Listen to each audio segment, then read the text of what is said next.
அனைவருக்கும் வணக்கம். ஜெய் ஸ்ரீராம். குரு வாழ்க, குருவே துணை.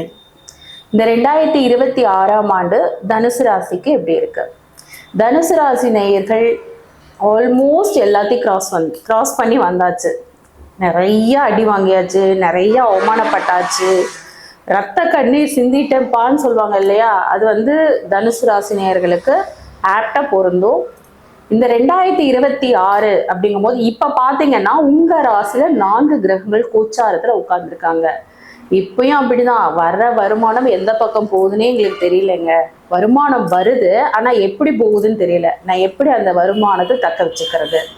இன்னொன்னு போராட்டம் மட்டுமே தான் கடந்த ஒரு 4 வருஷமா நீங்க ஃபேஸ் பண்ணிட்டு இருக்கீங்க இல்லையா? அதெல்லாம் எங்களுக்கே தெரியுங்க. இந்த 2026 சொல்லுங்க அப்படின்றீங்களா? கண்டிப்பா இந்த 2026 நிச்சயமா ஒரு மாற்றம் இருக்கு. புதுசா தொழில் தொடங்கலாம். தொழில் ஆரம்பிக்கிறேன் அப்படிங்கிறவங்க, முதலீடு பண்ணி ஆரம்பிக்கிறவங்க தாராளமா தைரியமா நீங்க பண்ணலாம்.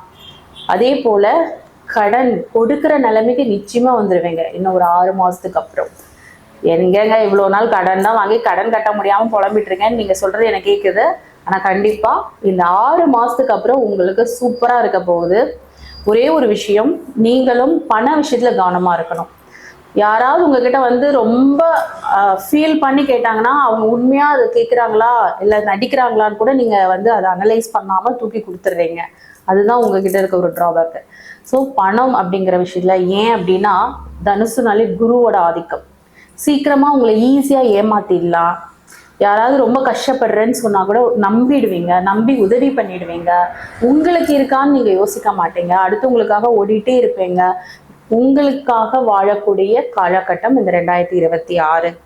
ஸோ இந்த வருஷம் அடுத்த முயற்சி, புது முயற்சிகள் எல்லாமே உங்களுக்கு சக்சஸ் ஆகும். திருமணம் இந்த வருஷம் பார்த்தீங்கன்னா மீனம் தனுசு 2 ராசிக்காரங்கள் இருக்கிறவங்களுக்கு திருமணம் நிறைய நடக்க போகுது. ரொம்ப காலமா ஏஜ் ஆயிடுச்சு திருமணம் நடக்கலை அப்படிங்கிறவங்களுக்குலாம் கண்டிப்பா இந்த வருஷம் மேரேஜ் ஃபிக்ஸ் ஆயிடும். புத்திர பாக்கியஸ்தானம் கிடைக்கும். குலதெய்வ அனுகிரகம் கிடைக்கக்கூடிய ராசி எதுனா தனுசு தான். ஏன்னா குருவோட ஆதிக்கம் 2026 ஒரு நல்ல மாற்றம் தனுசு ராசிக்கு நிச்சயமா இருக்கு. நீங்க செய்ய வேண்டியது என்னன்னா, நீங்க பிறந்த கிழமையோ இல்லை நட்சத்திரத்தன்னைக்கோ மகான்கள் சித்தர்களை போய் ஜீவ சமாதி அடைந்த சித்தர்களை வழிபாடு பண்ணுங்க. நல்ல ஒரு வைப்ரேஷன் கிடைக்கும் உங்களுக்கு. அடுத்தடுத்து நீங்க சக்சஸ் ஆகணும்னா கண்டிப்பா யாராவது ஒரு மகான்களையோ சித்தர்களையோ நீங்க கெட்டியமா பிடிச்சுக்கிட்டீங்கன்னா உங்க லைஃப் அப்படியே டோட்டலா மாற ஆரம்பிச்சிடும். நன்றி. ஜெய் ஸ்ரீராம்.